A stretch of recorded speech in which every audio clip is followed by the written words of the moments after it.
ഓരോ ഇന്ത്യക്കാരനും അഭിമാനിക്കാൻ കഴിയുന്ന ഒരു മുഹൂർത്തത്തിലൂടെ ഞാൻ ഇന്നലെ കടന്നുപോയി. അത് നിങ്ങളുമായി പങ്കുവെക്കാനാണ് ഞാൻ വന്നത്. ഇത് ദുബായിലെ പ്രമുഖ ബിസിനസ് വുമണും അവിടുത്തെ പൊതുരംഗത്തെ സാന്നിധ്യവുമായ രാജകുടുംബാംഗമായ പ്രിൻസസ് ഹെന്ദ് എൽ കസീമിയുമായി ഇന്നലെ ട്വിറ്റർ എന്ന സാമൂഹിക മാധ്യമത്തിലൂടെ നടന്ന ഇന്ററാക്ഷനാണ്. മാഡത്തിന്റെ ചില കാര്യങ്ങൾക്ക് ഞാൻ മറുപടി പറയുകയും അവരതിന് മറുപടി നൽകുകയും ഒക്കെ ചെയ്യുകയുണ്ടായി. വളരെ സന്തോഷം തോന്നിയ, അഭിമാനം തോന്നിയ ഒരു കാര്യമാണ്.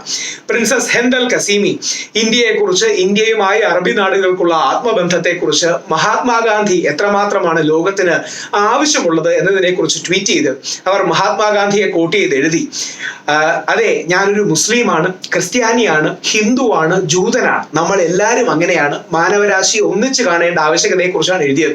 ഞാൻ മറുപടി പറഞ്ഞെഴുതി, മാഡം, താങ്കളെ പോലുള്ളവർ വളരെയധികം പോസിറ്റിവിറ്റിയാണ് ലോകത്തിലേക്ക് എത്തിക്കുന്നത്. പ്രിൻസസിന്റെ ഈ നിലപാടുകൾക്ക്, നയങ്ങൾക്ക് പൂർണ്ണ പിന്തുണ, അഭിനന്ദനവും. അതിനും ഒരു മറുപടി എഴുതി. എന്നിട്ട് ഞാൻ അവരോട് പറഞ്ഞു, ഇന്ത്യയിൽ പലപ്പോഴും നമ്മൾ ഗാന്ധിജിയെ മറക്കുന്ന ഒരു കാലഘട്ടത്തിലൂടെയാണ് നമ്മൾ കടന്നു പോകുന്നത്. അപ്പോൾ എനിക്കൊരു ഇന്ത്യക്കാരൻ എന്ന രീതിയിൽ, ഭാരതീയ എന്ന രീതിയിൽ അഭിമാനം തോന്നുന്നൊരു മറുപടിയും അവർ തന്നു. നിങ്ങളൊരു പക്ഷേ ഗാന്ധിയെ മറന്നേക്കാം, പക്ഷെ ഞങ്ങൾക്കൊരിക്കലും ഗാന്ധിയെ മറക്കാൻ കഴിയില്ല. ലോകത്തിൽ നമ്മുടെ രാഷ്ട്രപിതാവായ മഹാത്മാഗാന്ധിയോടുള്ള മനോഭാവങ്ങളാണ് കണ്ടത്. പ്രിൻസസ് ഹെന്ദ് എൽ കസീമിക്ക് ഈ വ്യക്തിപരമായ എന്നോടുള്ള ചാറ്റിന്, അവിടുത്തെ ട്വിറ്ററിലൂടെയുള്ള ഇന്ററാക്ഷന് വളരെയധികം പിന്തുണയും സപ്പോർട്ടും ഒക്കെ ലഭിക്കുകയുണ്ടായി. വളരെ സന്തോഷം തോന്നുന്ന, നമ്മുടെ രാജ്യങ്ങളും സംസ്കാരങ്ങളും തമ്മിലുള്ള ബന്ധത്തിന്റെ ഊഷ്മളത വിളിച്ചറിയിക്കുന്ന കോൺവെർസേഷൻ ആയിരുന്നു അവ.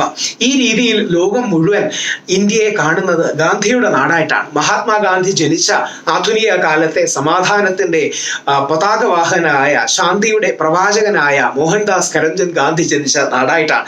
അതിനെ വിദേശ രാജ്യങ്ങളിലുള്ളവർ, രാജ്യത്തലവന്മാർ ഇവരെല്ലാം ആദരിക്കുന്ന കാണുന്നത് ഒരു ഇന്ത്യക്കാരെന്ന രീതിയിൽ വളരെയധികം അഭിമാനവും ആനന്ദവും ഒരുതരം പ്രൗഢിയും സ്വകാര്യമായ ഒരു അഹങ്കാരവും നൽകുന്ന നിമിഷങ്ങളാണ്. ആ ഗാന്ധിയെ കുറിച്ച് കൂടുതൽ അറിയാനും പഠിക്കാനും നമുക്ക് കഴിയട്ടെ. പ്രിൻസസിനോടുള്ള ഈ ചാറ്റ് കൂടുതൽ നമ്മുടെ രാഷ്ട്രപിതാവിനെയും ഇന്ത്യൻ സംസ്കാരത്തെയും ഭാരതീയ ദർശനങ്ങളെയും ഒക്കെ അറിയാൻ നമ്മളെ ഓരോരുത്തരെയും പ്രേരിപ്പിക്കട്ടെ. എനിക്ക് ഏറ്റവും ഇഷ്ടപ്പെട്ട ചരിത്രപുരുഷന്മാരിൽ ഒരാളായ മഹാത്മാഗാന്ധിയെ കുറിച്ച് ഞാൻ കേട്ട ഏറ്റവും മനോഹരമായ വരികൾ മലയാളത്തിന്റെ മഹാകവിയായിരുന്ന വള്ളത്തോൾ നാരായണ മേനോന്റെ വരികൾ പറഞ്ഞ് അവസാനിപ്പിക്കാം.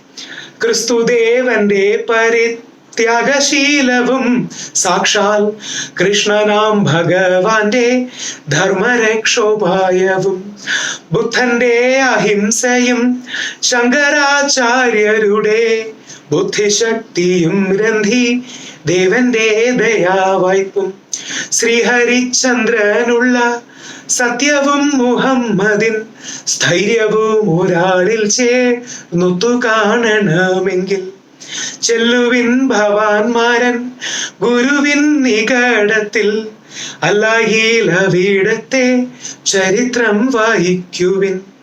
ഗീതയ്ക്കു മാതാവായ ഭൂമിയെ ദൃഢമിതു മാതിരി ഒരു കർമ്മ യോഗിയെ പ്രസവിക്കൂ. ഏതോ സ്കൂൾ കാലഘട്ടത്തിൽ പാടാൻ അറിയാത്ത ഞാൻ കവിതാ പാരായണ മത്സരങ്ങൾക്ക് വേണ്ടി പഠിച്ചതാണ്. പക്ഷേ അന്ന് അതിന്റെ ആഴവും അർത്ഥവും പരപ്പും വ്യാപ്തിയും ഒന്നും അറിയില്ല.